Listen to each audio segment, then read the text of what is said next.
Isang mapagpalang umaga sa ating lahat, mga kapatid ko kay Kristo, mula sa The Solid Rock Morning Devotion. Isang kagalakan na muli tayo ay makapagbulay-bulay sa salita ng Panginoon sa umagang ito. Mga ilang minutong pagbubulay-bulay ng mga salita ng Panginoon upang papurihan at sambahin ang ating Panginoong Hesukristo. Ang ating pong pagbubulay-bulayan ngayong umaga ay matatagpuan sa Mateo, Kabanata 16, talatang 18 hanggang 19. Ito po ang sinasabi. At sinasabi ko rin sa iyo, ikaw ay Pedro. Sa ibabaw ng batong ito ay itatayo ko ang aking iglesia. Hindi makakapanaig sa ikanya ang tarangkahan ng Hadis. Ibibigay ko sa iyo ang mga susi ng paghahari ng langit. Anuman ang iyong tatalian sa lupa ay tatalian sa langit.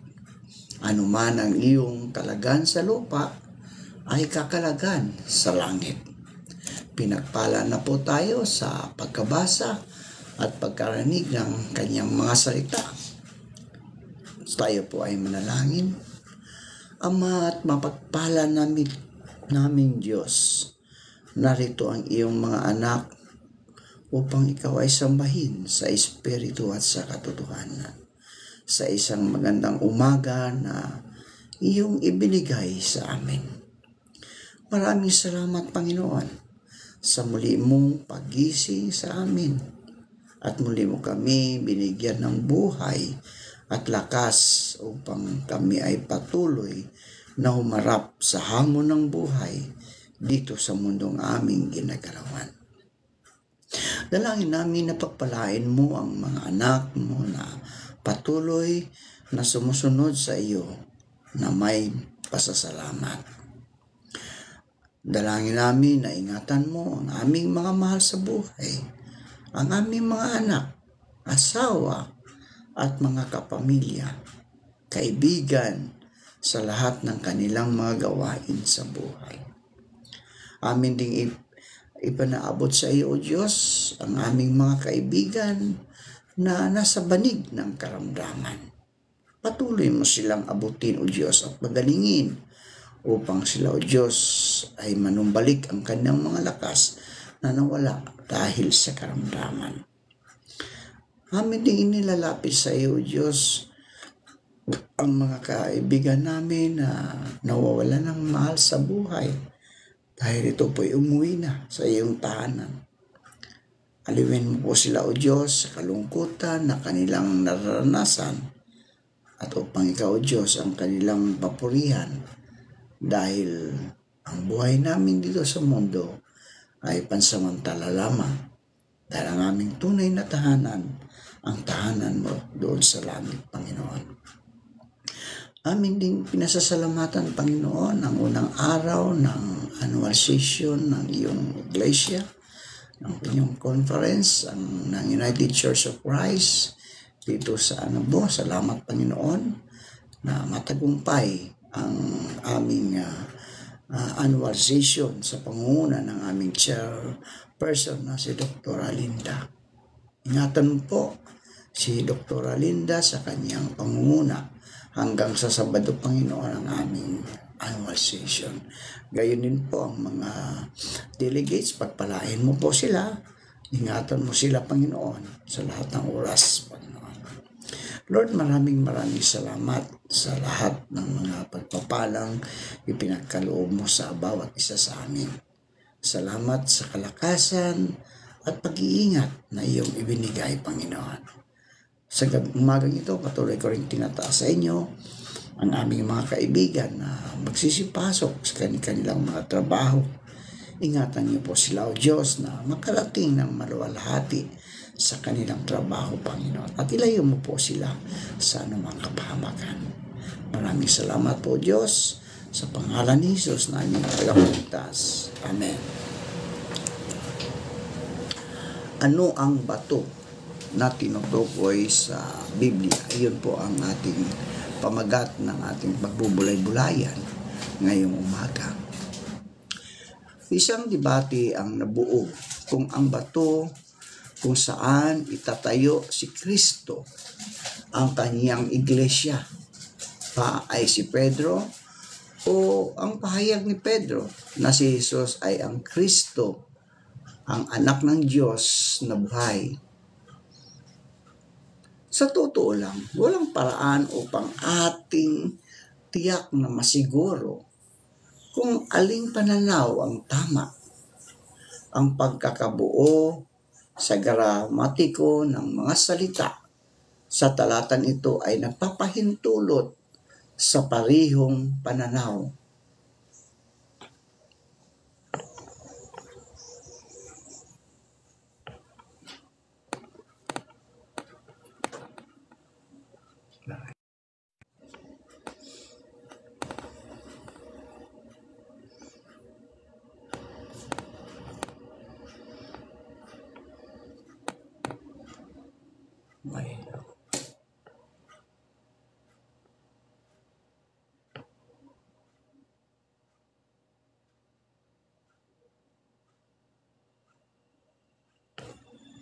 Okay. Ayon sa Matthew 16, sumagot si Simon Pedro, "Kayo po ang Kristo, ang anak ng Diyos na buhay." Sinabi sa kanya ni Jesus, "Pinagpala ka, Simon, anak ni Jonas, sapagkat ang katotohanan ito'y hindi inihayag sa iyo. Ikaw ng sinong mang tao, kundi ang aking Ama na nasa langit. At sinabi ko sa iyo, ikaw ay Pedro, at sa ibabaw ng batong ito ay itatayo ko ang aking iglesia, at ang kapangyarihan ng kamatayan ay hindi magtatagumpay laban sa kanya." Ang unang pananaw ay ang pagpapahayag ni Jesus na si Pedro ang bato, kung saan kanyang itatatag ang kanyang iglesia. Nagmisto lang nilaro ng Panginoon ang mga salita, "Ikaw ay Pedro, at sa ibabaw ng bato, ito ay itatayo ko ang aking iglesia." Samantalang, ang pangalan ni Pedro ay nangangahulugan na bato, at itatayo ng Panginoong Hesus ang kanyang iglesia sa bato. Makikita ang pagkakaugnay ng dalawang ito. Ginamit ng Diyos si Pedro sa pagtatatag ng iglesia. Si Pedro ang unang nagbahagi ng Ebanghelyo sa araw ng Pentecostes. Naroroon si Pedro ng unang matanggap ng mga Samaritano ang banal na Espiritu, at siya ang unang nagdala ng mabuting balita sa mga hintil. Mari nga na si Pedro ang bato o haligi ng iglesia. Nang mabalitaan ng mga apostol na nasa Jerusalem na, tinanggap ng Samaria ang salita ng Diyos. Sinugo nila roon sina Pedro at Juan. Nang sila ay makalusong, nanalangin sila para sa kanila upang tanggapin nila ang banal na Espiritu. Ito ay sapagkat ang banal na Espiritu ay hindi pa bumababa sa kaninuman sa kanila. Ngunit sila lamang ay nabautismuhan sa pangalan ng Panginoong Hesus. Ipinatong nila ang kanilang mga kamay sa kanila at tinanggap nila ang banal na Espiritu. Mga Gawa 8:14-17. Isa pang kilalang interpretasyon sa bato na tinutukoy ng Panginoong Hesukristo ay ang pahayag ng pananampalataya ni Pedro sa Matthew 16:16. "Ikaw ang Kristo, ang anak ng Diyos na buhay." kailanman ay hindi tahasang ipinahayag ng Panginoon kay Pedro at sa iba pang mga apostol ang kabuuan ng kanyang pagkakakilanlan at kanyang kinikilala na sa pamagitan ng walang hanggang kapangyarihan ng Diyos. Namulat ang mga mata ni Pedro at ipinakita sa kanya kung sino talaga si Jesus. Ang kanyang pahayag na si Jesus, ang anak ng Diyos, ay isang taus-pusong pagdideklara ng kanyang personal na pananampalataya kay Kristo.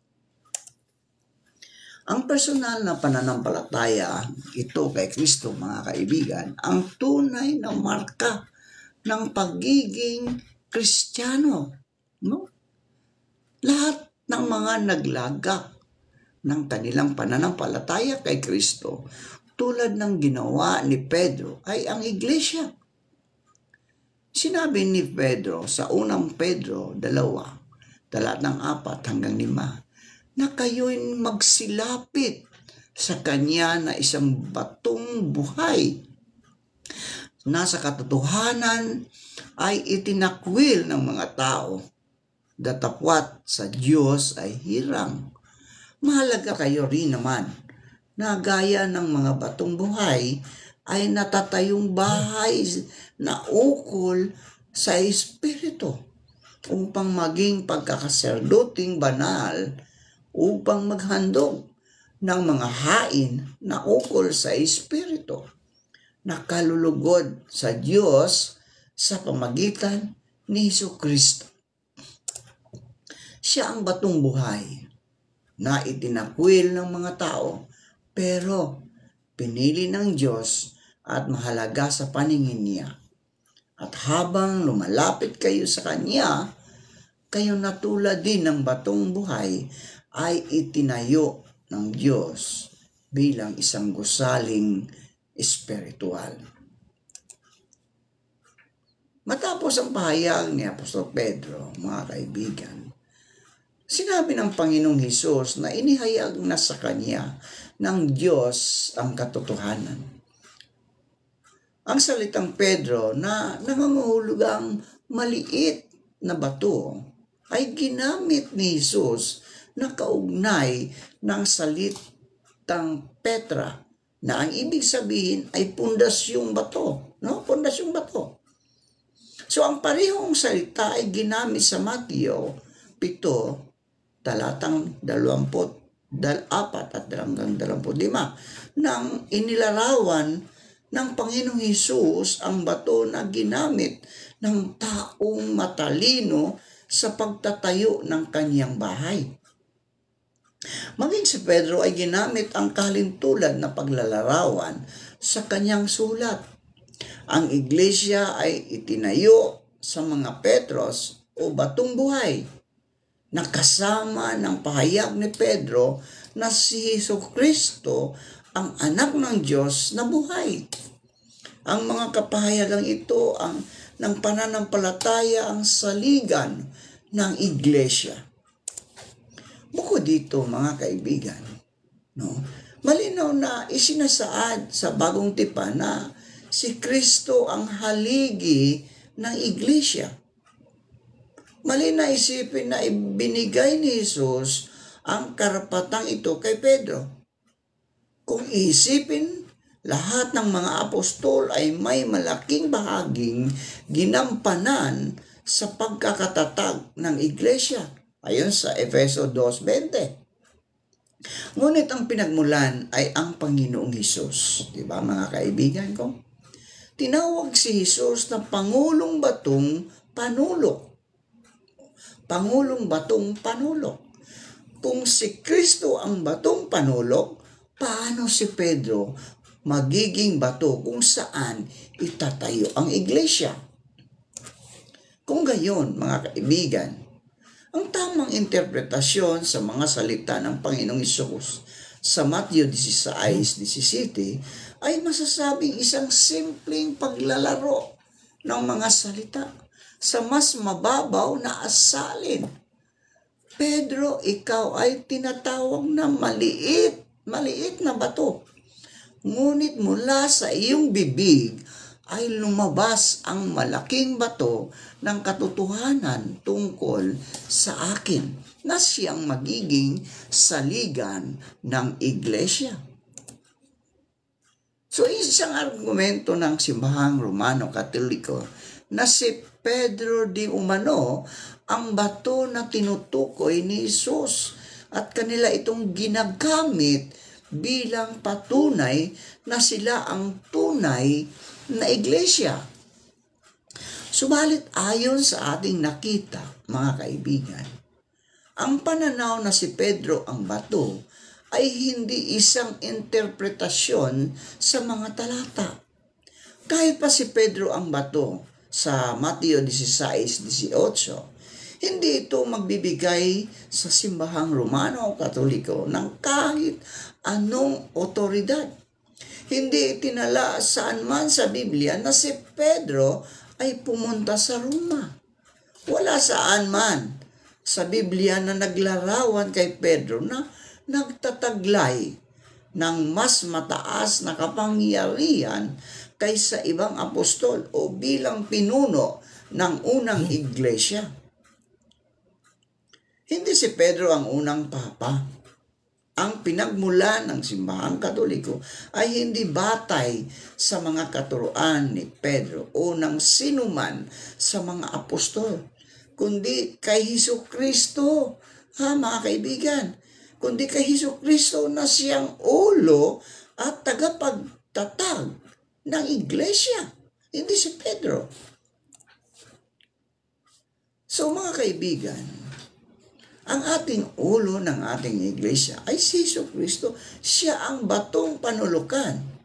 Ginagamit lang si Pedro bilang ikanyang disciple o disipulo upang maibahagi ang salita ng Diyos, upang ang maraming mga tao ay makakilala sa Panginoong Hesukristo na siya ang tagapagligtas sa ating mga buhay, sa ating espiritu. Ayaw ng Panginoon na tayo ay mapahamak doon sa dagat-dagatang apoy na impyerno. Kaya ang iglesia na tinutukoy dito, ang batong ating panulukan, ay si Hesukristo ang ating saligan sa lahat ng oras, mga kaibigan. Manalangin tayo. Marami pong salamat, Panginoon, sa mga salitang aming na pagbubulay-bulayan tungkol sa batong panulukan. Ikaw, O Diyos, ang aming batong panulukan. Ikaw, O Diyos, ang nagtatag ng iglesia. Salamat, Panginoon, dahil meron kaming matuluyan o mapupuntahan upang kami, O Diyos, ay makapagpupuri, dalaginan sa iyong harapan, Panginoon. Lord, salamat dahil ikaw ang Diyos na nagtatag ng iglesyang ito. Ikaw ang Diyos na nagsasabing ikaw ang batong panulukan. Kaya sa iyo namin ipinagkatiwala, Panginoon, ang aming mga buhay sa araw na ito. Panginoon, ipinanalangin po namin ang mga kapatid namin na naliligaw ng landas. Naway matagpuan nila ang liwanag at tanggapin nila ang inaalok mong pagbabagong buhay para sa kanila. Pagpalain ka nawa ng Panginoon at ingatan ka. Paliwanagin nawa ng Panginoon ang kanyang mukha sa iyo at mahabag sa iyo. Ilingap nawa ng Panginoon ang kanyang mukha sa iyo at bigyan ka ng kapayapaan. Sa pangalan ni Jesucristo na aming Diyos. Amen. Amen.